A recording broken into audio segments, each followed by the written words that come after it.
Are you thinking of leaving corporate, but too afraid to make the move? Have you already escaped corporate, but are finding it hard to run your dream business? Are you wasting valuable time by attempting to figure challenges out on your own? We have created a podcast for corporate escapees running their own business. This is the Corporate Escapees Podcast by Build, Live, Give. We bring you first-hand experiences of guests going through many of the struggles you face each and every day as a corporate escapee. We get real with no corporate BS. And now, over to your host, Paul Higgins. Hello and welcome to Corporate Escapees, the podcast that takes you behind the scenes of people who are successfully running their own businesses, hearing their war stories and motivations for making the jump from their corporate gig.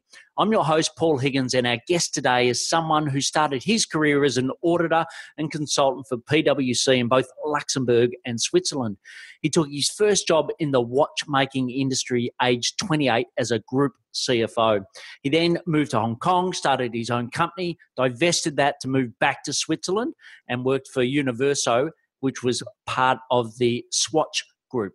But the entrepreneurial bug really hit him hard. So in January 2010, with his wife Alexandra, he moved to Sydney and he started his own brand, which is something that he's very passionate about today, which is called Bausele. So in this interview, he talks openly about the life that he was going down, the path that he was going down, and now the one that he's actually doing, which he absolutely loves. He also talks about how PR is a real weapon in business and how you can go about it. And he also addresses his key challenge around cash flow and how he's dealing with it. So you're going to love this interview with Christo Hoppe from Bausele. Welcome, Christo Hoppe from Bausele to Corporate Escapees podcast, brought to you by Build, Live, Give. So we're going to get to know a lot about you today, Christo, but why don't we just start with something that your family or friends would know about you that our listeners wouldn't? Well, thank you, Paul, first for inviting me. I really appreciate it. I don't know, maybe the fact that I'm a mad swimmer and I'm completely obsessed and addicted to my ocean swim first thing in the morning that I do here in Manly, in the northern beaches in Sydney. It's called the Bold and Beautiful between Shelley Beach and South Staine, and I'm completely addicted to the ocean, to the exercise, to seeing my little friends in the ocean, stingrays and fish and the sunrise, and maybe that. Great, and I know you've got an accent. You're a beautiful Australian French accent. Were you a swimmer before you came to Australia? Absolutely not. Even waking up in the morning would have been a struggle. I lived in Geneva and my work was 15 minutes away from my place, and if I started at 9, I would wake up at 8:35. So no, absolutely not. I've always been a little bit sporty, but not that much. I'm an ex-professional basketball player, so I did quite a lot of sport when I was young, but then I stopped and enjoyed more the wine and all the rest, all the good things that you have in Europe, and wasn't in a great shape. But coming to Australia, I totally got addicted and immersed myself in the Australian lifestyle. Excellent. And your corporate escapee story, tell us a little bit about who you used to work for and how it got to running your own business. Yes, Paul. So I'm, like a lot of people who would listen, I'm an ex-good soldier who worked for PwC. So I've got an MBA, did my MBA in France and in the UK at the Bristol Uni, then become an auditor for PricewaterhouseCoopers in Luxembourg, moved to Switzerland because there was not a lot of sun in Luxembourg. And I had a beautiful Porsche 911 Targa, and I could never open the roof of my Porsche, first world problem. And then I moved to to Switzerland, became more of a consultant, and then was lucky enough at the age of 28 to move to become a CFO in the watch industry, which was my passion. I always loved watches, and I sent a lot of resumes around and been lucky to be picked by one of the CEO to become his CFO very early, 28. So I was the youngest CFO in the watch industry, and then from there, I became CFO of larger companies up to a 250 million company with three big factories in 3 different countries, worked for the Swatch Group before moving to Australia in 2010. Came here with nothing, just a little bit of money on the bank account, and a dream of making it here. It wasn't that easy to find a job at start, so I already coming to Australia, already started here while looking for a job, thinking about what I could do. Always had a lot of energy, and just looking for a job and doing the interviews wasn't enough. So I looked, and I saw there was maybe an opportunity in watches, so I started to make my samples there. Then I eventually found a job, became CFO for a brand that your listeners and you would know, called Hurley for Nike. It's the surf brand, and which is great. I was working here on the North Shore of Sydney, getting to know Australians and the surf culture, and that was a great experience. And Bausele, my brand, which stands for Beyond Australian Elements, a watch brand that was growing on the side. And at one point, something happened that made me say, "Okay, let's move on." So that's my little story. Fantastic. And what brought you to Australia from Switzerland in the first place? Look, I've been very lucky to meet Alexandra. Alexandra is from Chatswood. She was a beautiful contemporary dancer in Geneva.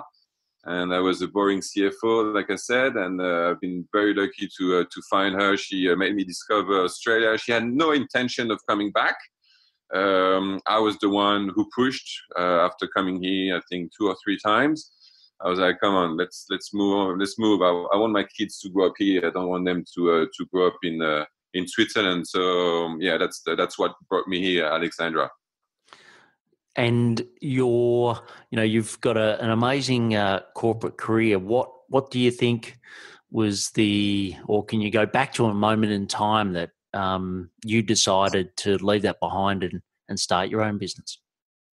Look, I always had little things on the side. So first, my dad is an entrepreneur, so he was also at his time someone who did corporate and then moved on. And so I when you grow up and you see that already, I think it's a little bit ingrained in you. And then I worked and I always had little things on the side. I did a beer company, so I had created my own beer, and then I had also some T-shirts that I was designing. So always little things on the side. The idea was not to make it big; it was just for me to do something else than my little numbers on my Excel spreadsheets and be a little bit more creative. And also now I know it was just a good base for me to test, and it was risk-free. I didn't. My only objective with those little projects was to never lose any money, and so I was always breaking even, but never making money either. And but now I know that all those little experiences helped me creating the company I'm doing now, which is Bausele. Yeah, and if you sort of draw on a couple of those experiences, what were some of the key things you learned from those experiments that have helped you in your business today?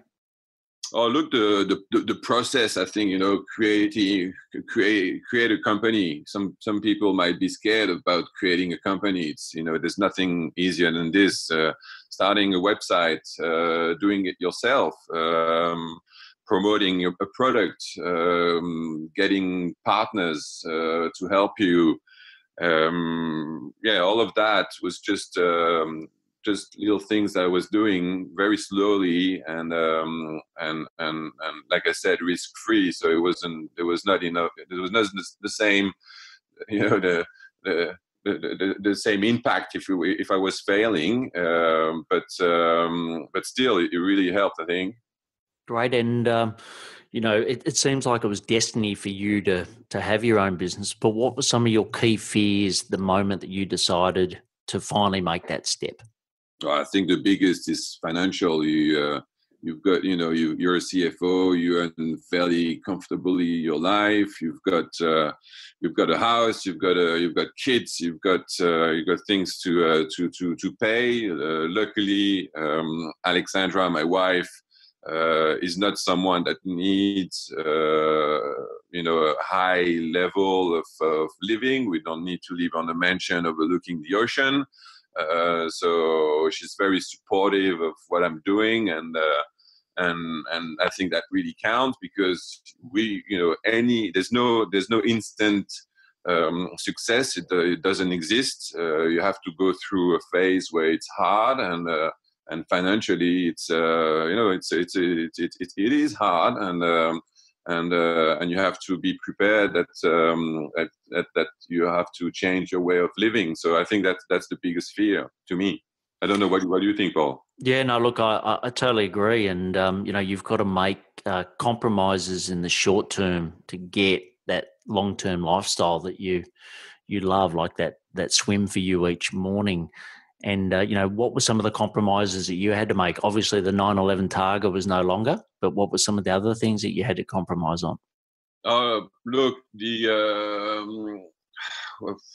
was little things. You wouldn't go to restaurant that often. You wouldn't drink that much champagne, it's only comfort things, really. The main things are still here, and you discover other ways to live, and I'm a better person, and I live way better now that I've let go of all those materialistic things that I had to have at the time, which I didn't need to have, but I felt I needed.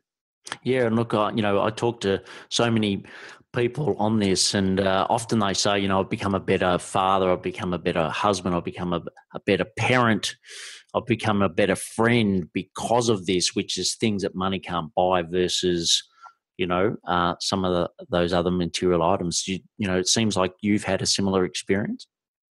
Totally, and it was a hard one, Paul. I'm not going to say that it was super easy to let go of all those things, but now I understand, and I documented myself. I listened to a lot of podcasts like yours, and I read books, and I think I am becoming a better person thanks to that whole journey. Great. And, you talk about podcasts and books, etc., but who else has sort of helped you on the journey of making this transition? You're a little bit lonely in that transition, so it's really up to you. So like I said, podcast, Build, Live, Give, of course, but there's others that I listen to, books that I read, and the swim in the morning,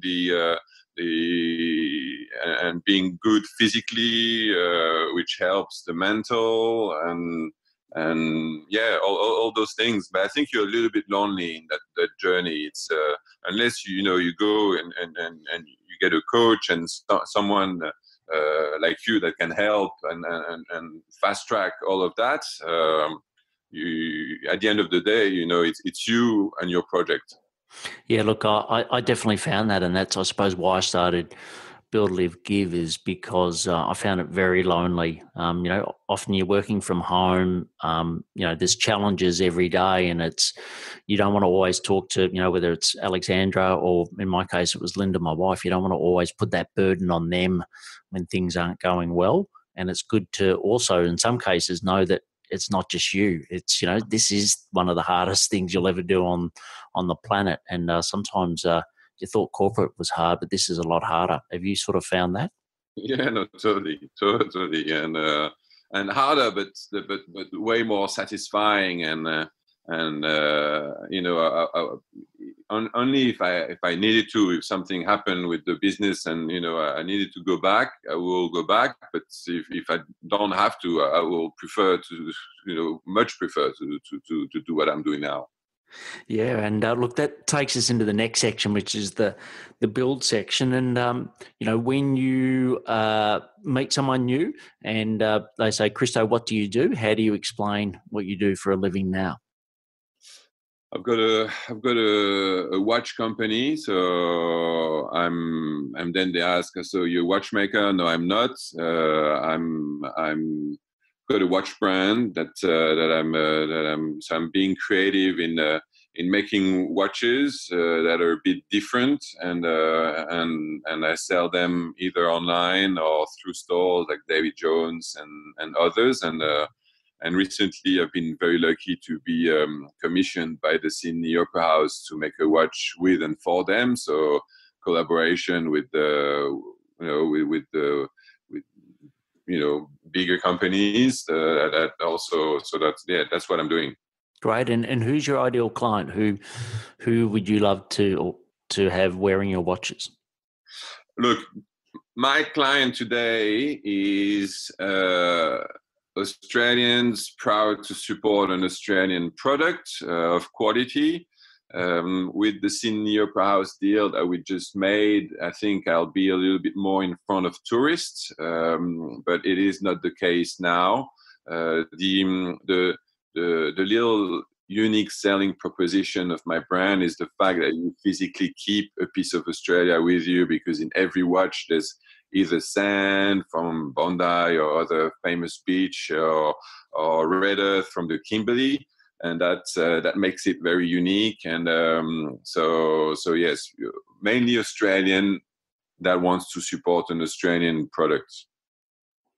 Excellent. How did you come about defining that? How did you land on that great thought? Of the element in the crown of the yeah. Well, it was funny. When I came here in Australia, like I said, I was looking for something to do while looking for a job, and I thought about watches, an Australian brand. Okay, that's good, but it was one of the first, but it's not enough. I was looking for something a bit different, and I was working on the beach in Central Coast. My Alexandra's parents got a house next to Catherine Hill Bay on the. And I was working there, and on that beach, there's sand, there's red earth, and there's coal. And I thought, wait a minute, the elements. Australia is rich, mainly because we've got so much natural resource, and when you think about Australia, when you're overseas, you think about that beautiful red from the red center, or you think about the beach, the Whitsundays. You've got all those images that come to you. So they're so different. It's so unique, and everybody dreams about that. And I thought, yeah, let's put a little bit of those elements in the watch. Brilliant, great. Well, I love it. I think it's a great concept. And your business model. Tell us a little bit about how your business model. I know you said you have both online and also through retail, but how does your business model work? Yes, so there's the retail part, which is selling online or through David Jones and independent retailers. So that's the retail side of the business. But I've got a bigger side in terms of revenue, which is the bespoke side of the business, like the watches that we've done for the Sydney Opera House. Or we've been, with the official watch of the Army Intelligence Corps, so the secret agents in Australia are wearing my watches. Or we made watches for St. Hugo, the wine company, where we put a little bit of Coonawarra soil in the crown. They use that watch to give to VIPs, or also sales incentive for salespeople, I think in Russia and in the US. And I've made watches for BC Iron, also a mining company in WA, with a little bit of iron ore in the crown that they gave to their employees for Christmas. So that side of the business, the bespoke side, is quite big. So it was great because of the elements to have that side. And it's a competitive edge that other brands don't really have. Great. And around your profitability, being an ex CFO, what are some of the things you've done to improve the profitability of your business? Look, yes, I the business model is quite the same than my previous companies. You take your costs and you've got an ideal selling point. You have to give 50% to a potential retailer. You need to give 65% to a distributor overseas for them to invest in your brand and to grow it in another country. So taking all of that into account, and knowing that you're starting, so your brand is not as big as the one I've been working with, or not big. It's not big at all. You can't have the same, the same margin. So you just try to make it work so everybody can live, and you can still grow the brand by every time you sell, you have to keep money on the side to be able to reinvest in the next production. And does having a good mix of direct to consumer through online, does that help manage your cash flow and obviously reduce the margin that the retailer takes? Yeah, no, totally. The only downside with that is that you need a lot of money online to sell. So you need to advertise, and advertising online is not cheap. So at the end of the day, because it's a startup, I don't have a lot of money. I'm investing a lot in the product to have the best product at that price and an amazing quality. But after that, I'm short on the marketing side. So I'm doing what I can to get the word out there and to get sales. But if I had more money, I would invest more in marketing, sell more online, which will help at the end of the day the margin. But it's a work in progress, and eventually I will have a bit more money to market the product online and to sell more online. Sure. And what are some of the key things that you've done from a marketing perspective that have really worked well? Look, PR has been exceptional. When I said that I left my work at Hurley to be full time on Bausele, it was after one article in the Sydney Morning Herald in the executive style section. It was back in 2014. And Steve, who wrote the article, did a pretty good job that I think resonates with a lot of people. And after that, we sold a lot of watches, and I got a lot of money on the bank account. And that's when I decided that it was time for me to move on. So PR has been, the one thing that really helped. And same, what we're doing today, Paul, talking together. I hope that people will go and see what is that brand, and then it will be there, and it will be known by your listeners. So PR has been very, very good for us. Yeah, and I just did a 2-day workshop with a lady called Jules Brook on PR, and I was amazed at just the amount of content that is needed these days to run, whether it's a newspaper, online, or television. They're just starved of content. So I think it is a brilliant opportunity to get a news PR in your mix, and I think you've done a great job of that. And it's definitely helped kick off a brilliant, unique brand, which is really exciting. And as far as your team, talk to us about the size of your team. Who helps you make this all come to life?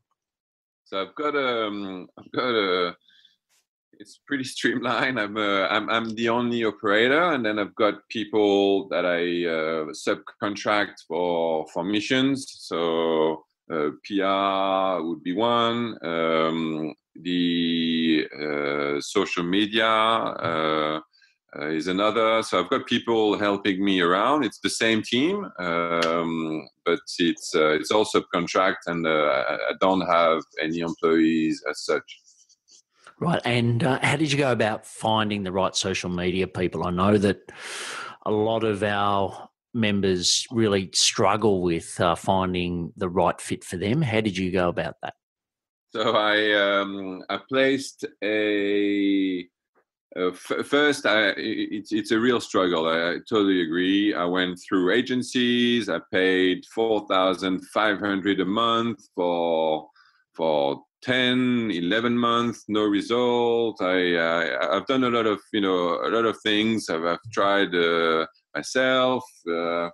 At the end of the day, what's important for a brand is content creation. So you need to find ways to have beautiful images that people will like, and that will make them want to know a little bit more about your brand. And then to find someone to answer your question a bit more specifically. Lately, what I've done 2 years ago, I placed an ad on Indeed. And I was looking for a student that was going out of uni, and knew about social media in any way. They're young and they would know more than me in social media. And I found Kelvin, who has been absolutely exceptional and bringing a lot to the brand and being completely invested and we still work together. So yeah, that's how I did. Yeah, look, I think that's a great strategy. We use Indeed as well, and we've got someone doing all our standard operating procedures at the moment. So a shout out to Z. He does a brilliant job, and I think it's a great way of both getting something for you, but also giving back and helping mentoring the future generations. So yeah, I think that's a brilliant strategy and well done. As far as the biggest challenges, what are the biggest challenges that face you, Christo, today? Oh, look, it's cash, and cash again. When you've got a brand, you need to invest in your inventory. Suppliers will ask between 30 and 50% deposit. Then you have to wait for a good 6 months before you get the goods. And then you have to pay the remaining, the 50 or 70% remaining, and then you only receive the goods. You're already out. You already paid so much in product. You have it sold one watch, and then you start to market the watch, and then get paid from your client, which will have 30, 60, sometimes 90-day terms. So you could be out of pocket for 10, 11 months, which is not ideal for a small company, but that's the big challenge. And yeah, that's what I'm going through, and still growing year on year, which is good and the way to go. Yeah, and what's the biggest impact of not having that cash? How does that impact you, Alexandra, and the family on a day-to-day basis? Oh, look, it's tough at Alexandra to make it a bit more simple. So she used to be a professional dancer, and now she is studying. So she's uni, studying medical science at Macquarie Uni, and also working on the side as a massage therapist, working closely with an osteopath. So we're both super mega busy, but not a lot of money coming in.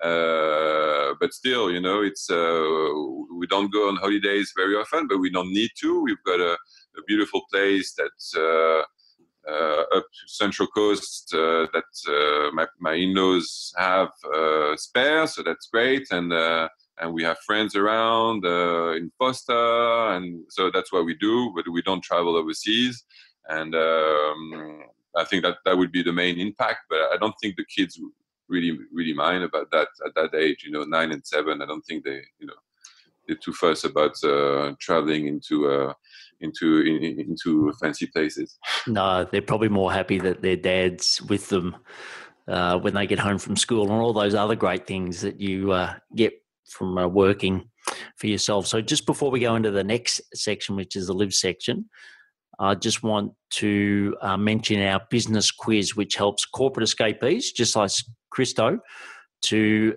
see if they're fit for growth. So you can answer our questions in our cool little bot that we've got, and it will either email you the responses direct, or you can set up a call with me. So to get more information on that, just go to Build Live Give. So buildlivegive.com and fill out your quiz today. So the next section is the live section, Christo. And I know we've been talking about this as a theme through the podcast, but tell us about some of your daily habits other than the swim that helps you be successful in what you do. Look, I always write lists. So on the Sunday night, I will have my list for the week, and I try to stick to it with a few points. I've got my little board in front of me with all the stuff that are urgent and need to be done, and I just go through the list and on top of that, plant a seed every day that might flourish or not in the future. But if we want to go into the detail, it's my swim, bring kids to school, do the lunches, all of that, bring them to school, come back, get into it, and usually a light lunch that I'm doing at home, and just go through it until 5, and then 4:30 go to the post office to post a few watches, and then go and pick the boys up, do the thing with them, and then put them to bed, and then start again after that with a bit of a lighter things. But again, very lucky to have Alexandra, who's also super mega busy. So she's studying also late at night, and we're on the same vibe. Yeah, excellent. And you've talked a lot about Alexandra, and what would you like to say to her when she listens to this about the support she's given you on this journey? Oh, look, she knows she's the mastermind behind all of that. She on the professional level, but the mental level as well. She's behind, and she helps, supports, and when I'm down, she will always find a way to pick me up, she's an amazing partner. I think we're a good team. Great. The next section is the give section. So what's a cause or a community that you're part of that you support, and why?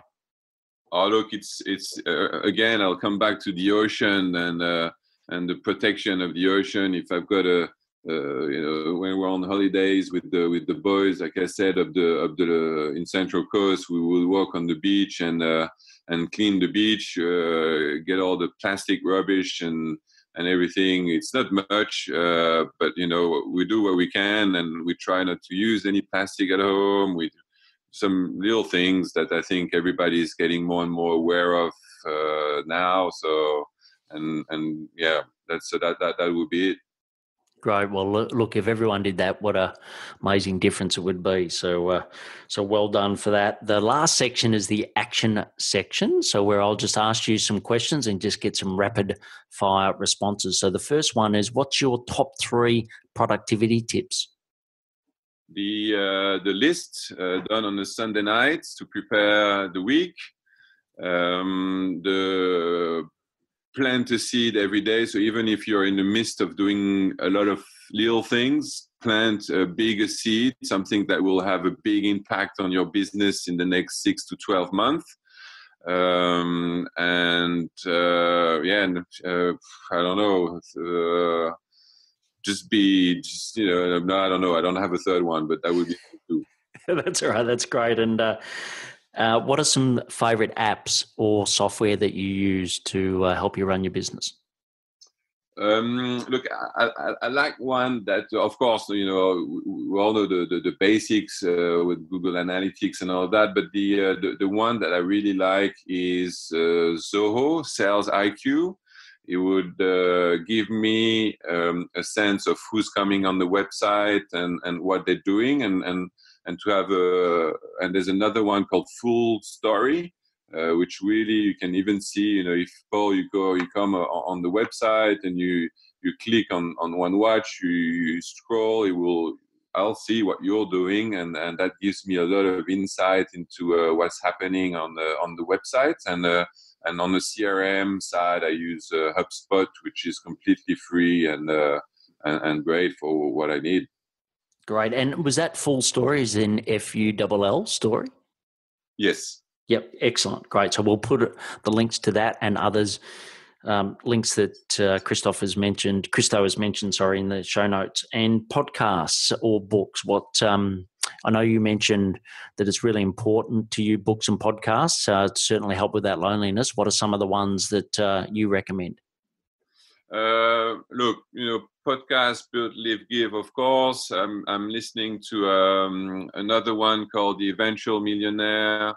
And so that's all business and linked to the business, but also you need to think about something else sometimes. So I'm listening a lot to ABC Conversation with Richard Feidler, and absolutely love the stories that is bringing, and it's a good way to think about something else sometimes, and also learn about stories that are completely amazing.